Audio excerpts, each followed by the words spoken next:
tim hukum Bapak Insinyur Joko Widodo yang merupakan juga beberapa dari bagian dari relawan Jokowi. Saya akan menjawab bahwa terkait Petun, bahwa Petun itu mengadili setiap administrasi pemerintahan. Ya, yang berperkara pada saat ini adalah putusan KIP yang tidak diterima oleh UGM sehingga UGM menggugat putusan KIP tersebut pada Petun. Ya, jadi yang berperkara di sini antara UGM sebagai otoritas, ya, bersama dengan KIP.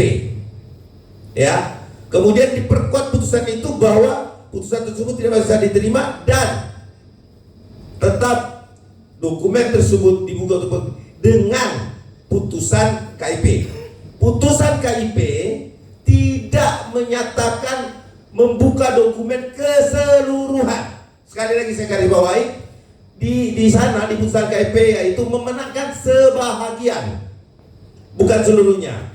Sehingga putusan Petun itu hanya menegaskan bahwa putusan dari KIP itu tetap dikuatkan. Artinya tidak ada perubahan putusan di situ. Jadi publiknya seperti apa? Sesuai dengan putusan KIP kemarin, tidak ada perubahan. Jadi ini tidak ada korelasi atau hubungan sama sekali dengan Bapak Insinyur Haji Joko Widodo. Ini adalah urusan antara Universitas Gadjah Mada dan KIP itu sendiri. Bahwa kenapa PPID itu menolak untuk memberikan itu karena dasarnya adalah aturan, yaitu Undang-Undang Perlindungan Data Pribadi. Namun kenapa Petun menyatakan bahwa putusan KIP itu dikuatkan? Itu dikarenakan karena putusan KIP itu hanya merupakan sebahagian, dan itu bukan dokumen asli yang dikategorikan bahwa persepsinya wah harus ditunjukkan ijazahnya kemana-mana. Nggak seperti itu, tetap mengikuti bahwa siapa yang mengajukan, maka di KIP itu siapa yang maka dia yang berhak mendapatkan informasi tersebut. Seperti itu. Jadi biar jelas ya, jangan sampai ini jangan wah putusan Petun ini kita boleh diminta semuanya, enggak seperti itu. Di KIP aturannya jelas dan putusan KIP itu yang diperkuat oleh Petun. Seperti itu ya. Oke? Ya. Ada lagi? Bang, mungkin lebih detailnya putusan KIP yang hanya sebagian itu kira-kira poin-poinnya apa saja yang bisa ditunjukkan sesuai dengan putusan KIP tadi, Bang?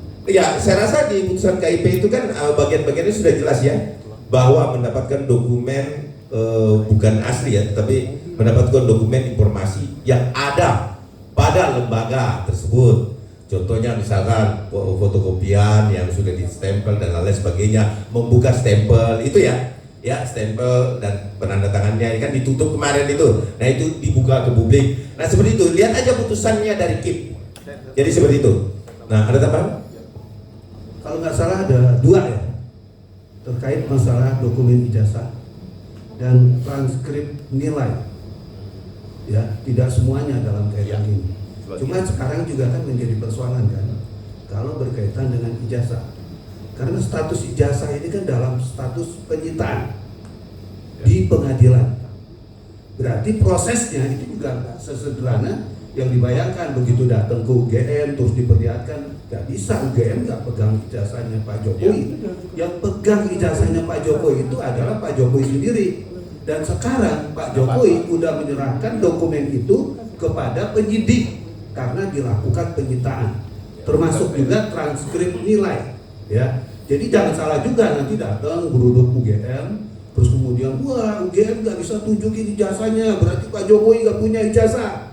Jadi kita tegaskan di sini, ya, karena berkaitan dengan masalah ijazah itu adalah domainnya di orang yang memegang ijazah tersebut sebagai alumni, ya.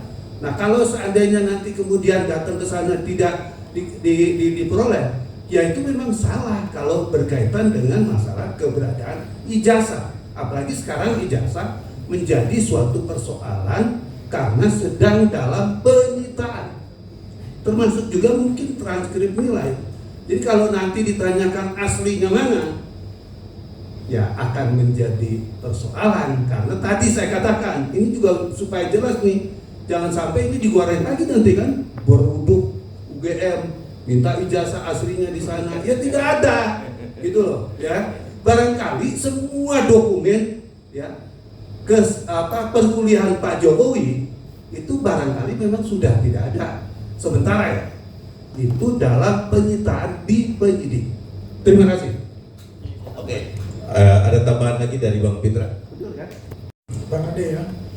Jadi saya melihat dari circle ya, bukan dari sisi bahwa ini hukum semua sudah jelas. Berulang kali kita katakan Bon Jovi ini adalah circle yang memang bertugas bersama juga dengan Bonatua Silalahi mengobok-obok untuk berkas-berkas itu di institusi di luar UGM maupun di peradilan, ya. Jadi ini memang diglorifikasikan untuk mendapatkan simpati dari publik, karena kita bernarasi dalam hal ini ada peran opini publik untuk itu. Kalau kita melihat circle mereka memang ada yang bertugas seperti yang saya katakan tadi, ada juga yang bertugas dalam hal ini di peradilan, ada juga yang bertugas dalam mencari ijazahnya Mas Gibran. Jadi ini satu circle, ya. Tujuan antaranya adalah ijazah Pak Jokowi, yang mereka tidak menyangka bahwa ini akan berlarut-larut, akan panjang, dan tidak menyangka juga bahwa Pak Jokowi akan melaporkan, sehingga ini menjadi suatu drama yang luar biasa. Padahal intinya mereka ini adalah bagaimana memakzulkan Mas Wapres Gibran. Terbukti juga. Kenapa?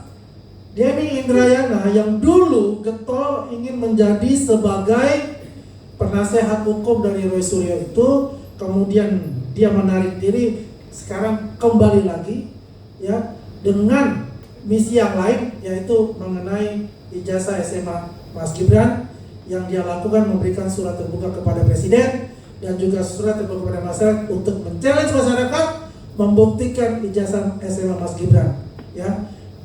Mas Gibran bukan SMA di sini. Mas Gibran itu adalah setara. Ya, kalau kita bicara itu setara. Tapi dia itu lulusnya di Singapura. Ya. Junior high school, secondary school.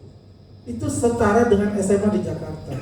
Di Indonesia, SMA di Indonesia dengan secondary school yang ada di Singapura untuk itu. Jadi Denny Indrayana ini kembali lagi saya katakan tadi untuk memancing-mancing publik, atensi publik, yang saya katakan, yang selama ini dikatakan dugaan saya dia adalah seorang Londo Ireng. Terima kasih. Oke. Jadi ya selamat ya buat sebutan Londo Ireng ya, karena memang di bajunya biasa Londo Ireng, jadi itu nggak salah di dalam hukum, bukan penghinaan. Oke, ada pertanyaan lanjutan atau ada yang mau ditambahkan jawaban tadi? Pertanyaan Pak Ketum, Pak Boy, mau ditambahkan tentang petun tadi?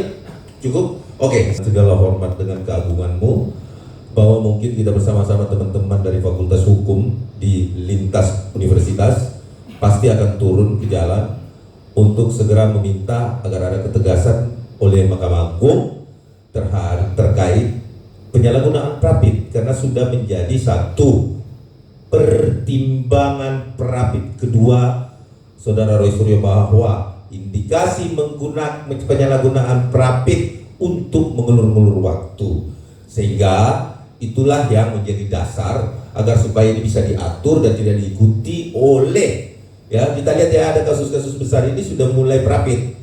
Ini tidak boleh ada pembiaran ini, karena kasus-kasus besar ini kalau dibiarkan terus-menerus, ya, ini akan menggoyang sistem hukum dan merusak tatanan hukum yang sudah ada.